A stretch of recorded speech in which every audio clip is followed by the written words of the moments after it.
Hi, this is Dan from 1066 IT Support, and today I'm going to be running through the process for disabling, either temporarily or permanently, your Facebook account. So you first need to open up the small drop-down menu on the top bar and select Settings. On the following screen, you go down to Manage Account and click on Edit. This then opens up a submenu where at the bottom you can see a Deactivate Your Account link. Click on this.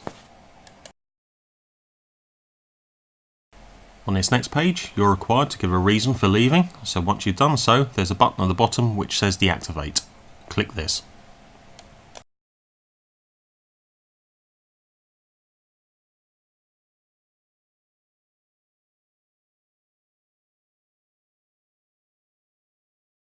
You will then receive an on-screen prompt which reminds you that if in the future you want to reactivate your Facebook account, you will require access to either the email address or phone number you originally used when you set up the account.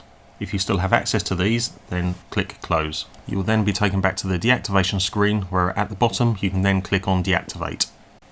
You will then receive yet another on-screen prompt which is just confirming that you're still happy to deactivate your account. If you are happy in doing so, then click Deactivate Now.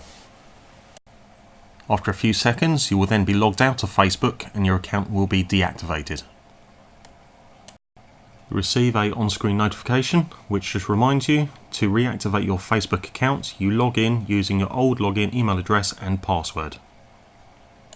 This is me reactivating my Facebook profile. You just visit facebook.com and then log in using your email address and password.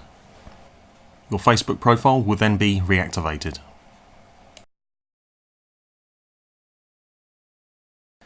If you found the video useful, don't forget to like, comment, share and subscribe to my channel. Thanks for watching.